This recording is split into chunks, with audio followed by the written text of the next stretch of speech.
श्रीमद् भागवत महापुराण स्कंद चौथा अध्याय दूसरा। भगवान शिव और दक्ष प्रजापति का मनोमालिन्य। विदुर जी ने पूछा, ब्राह्मण, प्रजापति दक्ष तो अपनी लड़कियों से बहुत ही स्नेह रखते थे, फिर उन्होंने अपनी कन्या सती का अनादर करके शीलवानों में सबसे श्रेष्ठ श्री महादेव जी से द्वेष क्यों किया? महादेव जी भी चराचर के गुरु, वैर रहित, शांत मूर्ति, आत्मा राम और जगत के परम आराध्य देव हैं। उनसे भला कोई क्यों वैर करेगा? भगवान, उन ससुर और दामाद में इतना विद्वेष कैसे हो गया, जिसके कारण सती ने अपने दुस्तज्य प्राणों तक की बलि दे दी? यह आप मुझसे कहिए। श्री मैत्रेय जी ने कहा, विदुर जी, पहले एक बार प्रजापतियों के यज्ञ में सबसे बड़े बड़े ऋषि, देवता, मुनि और अग्नि आदि अपने अपने अनुयायियों के सहित एकत्रित हुए थे। उसी समय प्रजापति दक्ष ने भी उस सभा में प्रवेश किया। वे सब तेज से सूर्य के समान प्रकाशमान थे और उस विशाल सभा भवन का अंधकार दूर किया देते थे। उन्हें आया देख ब्रह्मा जी और महादेव जी के अतिरिक्त अग्नि पर्यंत सभी सभासद उनके तेज से प्रभावित होकर अपने अपने आसनों से उठकर खड़े हो गए। इस प्रकार समस्त सभासदों से भली भांति सम्मान प्राप्त करके तेजस्वी दक्ष जगत पिता ब्रह्मा जी को प्रणाम कर उनकी आज्ञा से अपने आसन पर बैठ गए।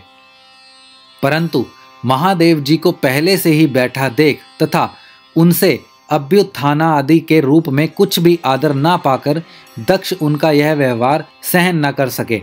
उन्होंने उनकी ओर टेढ़ी नजर से इस प्रकार देखा मानो उन्हें वे क्रोधा अग्नि से जला डालेंगे। फिर कहने लगे, देवता और अग्नियों के सहित समस्त ब्रह्म ऋषिगण, मेरी बात सुने। मैं ना समझी या द्वेषवश नहीं कहता, बल्कि शिष्टाचार की बात कहता हूँ। यह निर्लज्ज महादेव समस्त लोकपालों की पवित्र कीर्ति को धूल में मिला रहा है। देखिए, इस घमंडी ने सत्पुरुषों के आचरण को लांछित एवं मटिया मेट कर दिया है।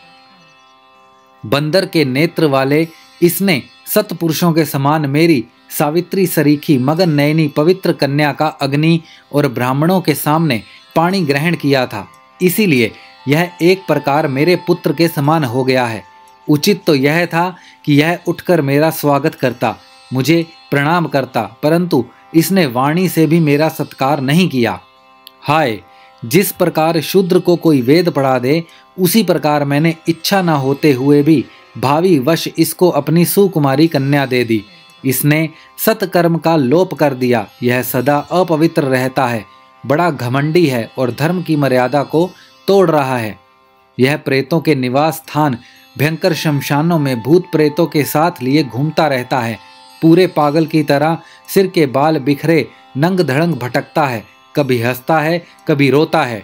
यह सारे शरीर पर चिता की अपवित्र भस्म लपेटा रहता है। गले में भूतों के पहनने योग्य नरमुंडों की माला और सारे शरीर में हड्डियों के गहने पहने रहता है। यह बस नाम भर का ही शिव है, वास्तव में है पूरा अशिव, अमंगल रूप। जैसे यह स्वयं मतवाला है, वैसे ही इसे मतवाले ही प्यारे लगते हैं। भूत प्रेत प्रमथ आदि निरे तमोगुणी स्वभाव वाले जीवों का यह नेता है। अरे, मैंने केवल ब्रह्मा जी के बहकावे में आकर ऐसे भूतों के सरदार, आचारहीन और दुष्ट स्वभाव वाले को अपनी भोली भाली बेटी ब्याह दी। श्री मैत्रेय जी कहते हैं, विदुर जी, दक्ष ने इस प्रकार महादेव जी को बहुत कुछ बुरा भला कहा, तथापि उन्होंने इसका कोई प्रतिकार नहीं किया। वे पूर्वव्रत निश्चल भाव से बैठे रहे। इससे दक्ष के क्रोध का पारा और भी ऊंचा चढ़ गया और वे जल हाथ में लेकर उन्हें शाप देने को तैयार हो गए। दक्ष ने कहा, यह महादेव देवताओं में बड़ा ही अधम है। अब से इसे इंद्र, उपेंद्र आदि देवताओं के साथ यज्ञ का भाग ना मिले।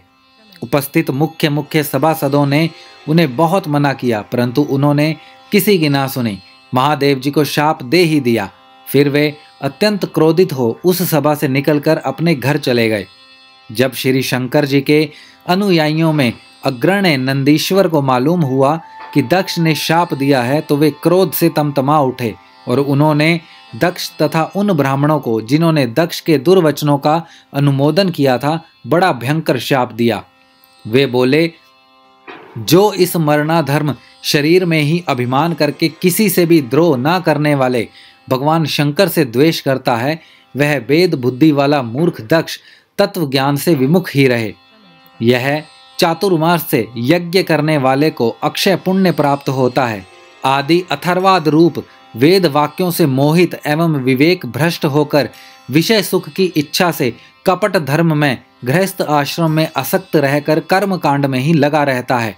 इसकी बुद्धि देहादि में आत्मभाव का चिंतन करने वाली है। उसके द्वारा इसने आत्म स्वरूप को भुला दिया है। यह साक्षात पशु के ही समान है। अतः अत्यंत स्त्री लंपट हो और शीघ्र ही इसका मुंह बकरे का हो जाए। यह मूर्ख कर्ममयी अविद्या को ही विद्या समझता है। इसीलिए यह और जो लोग भगवान शंकर का अपमान करने वाले इस दुष्ट के पीछे पीछे चलने वाले हैं, वे सभी जन्म मरण रूप संसार चक्र में पड़े रहें। वेदवाणी रूप लता फलश्रुति रूप पुष्पों से सुशोभित है। उसके कर्म फल रूप मनमोहक गंध के इनके चित्त शुद्ध हो रहे हैं।